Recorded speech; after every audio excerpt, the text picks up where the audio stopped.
Welcome back to the pregame. Time now for our talk with Coach Butch Pedersen, brought to you by Liberty Communications. And Coach, moved to 3-0, a big 31-7 victory against Williamsburg at the Little Rose Bowl last week. Talk about just the way the team came and performed and took care of business last week. I was really impressed with the way we came out, ready to play. I think we had to have the intensity and the passion.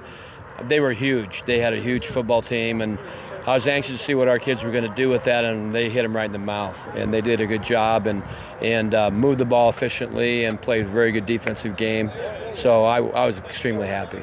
Well, and you look defensively, Williamsburg had the ball 10 times. They had 4 times they turned it over on downs, 3 times that they lost a fumble that the Bears were able to recover. I mean, obviously the defense maybe bent a little bit, but they took care of business when they needed to make sure that they keep the ball in the offense's hands. And that running back, he's tremendous. Gage is a great running back.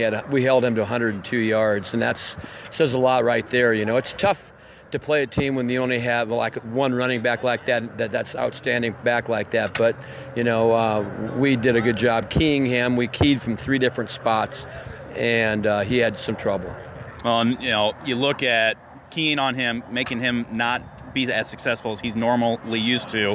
But you also look after those turnovers, the Bears, 4 of those 7 times you got the ball back, you go down and put points on the scoreboard. I mean, that's huge that not only do you get those stops, but the offense capitalizes from it. Well, absolutely. That's what you're supposed to do with the special teams and our defense, is set the tone and then have some field position for the offense, and I thought we did that.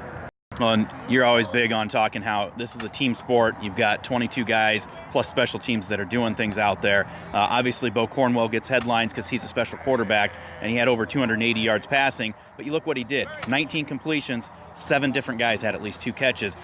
Those guys are doing what they need to do, getting open, and then making plays when they get the opportunity. I think that's the key to our offense. Our offense, many times in many years. We want to be diversified. We want a lot of people to touch the football. It's pretty easy, or it's a lot easier just to defend one runner type of thing or one receiver type of thing. But we have 7 kids catching the ball. We have a back that ran for 150, and the other back did a good job. He's learning to become a back as well. So we're starting to blossom, I think, as an offensive team. And we need to do that to continue down the road because we have some tough teams coming up. Well, and special teams, we always talk about it. Kind of a roller coaster, it felt like. There's some good things. You had a field goal in there.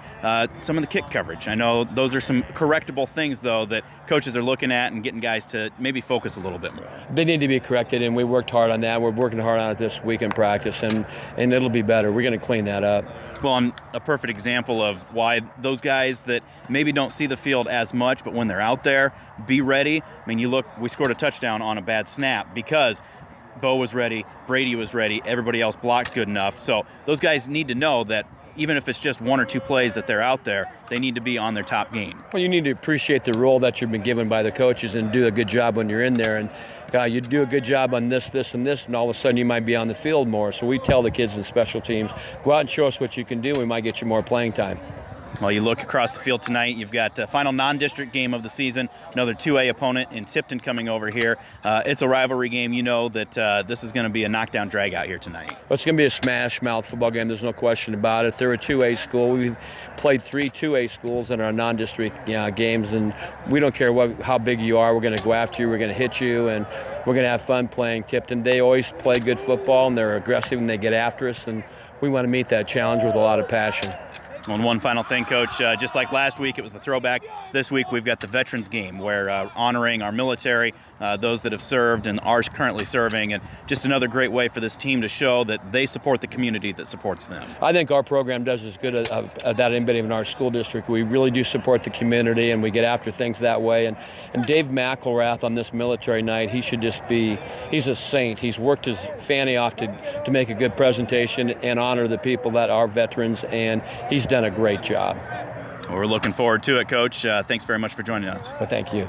That is Coach Butch Pedersen, presented by Liberty Communications. We'll be back with more of the pregame. This is the Bearcast at westbranchfootball.com.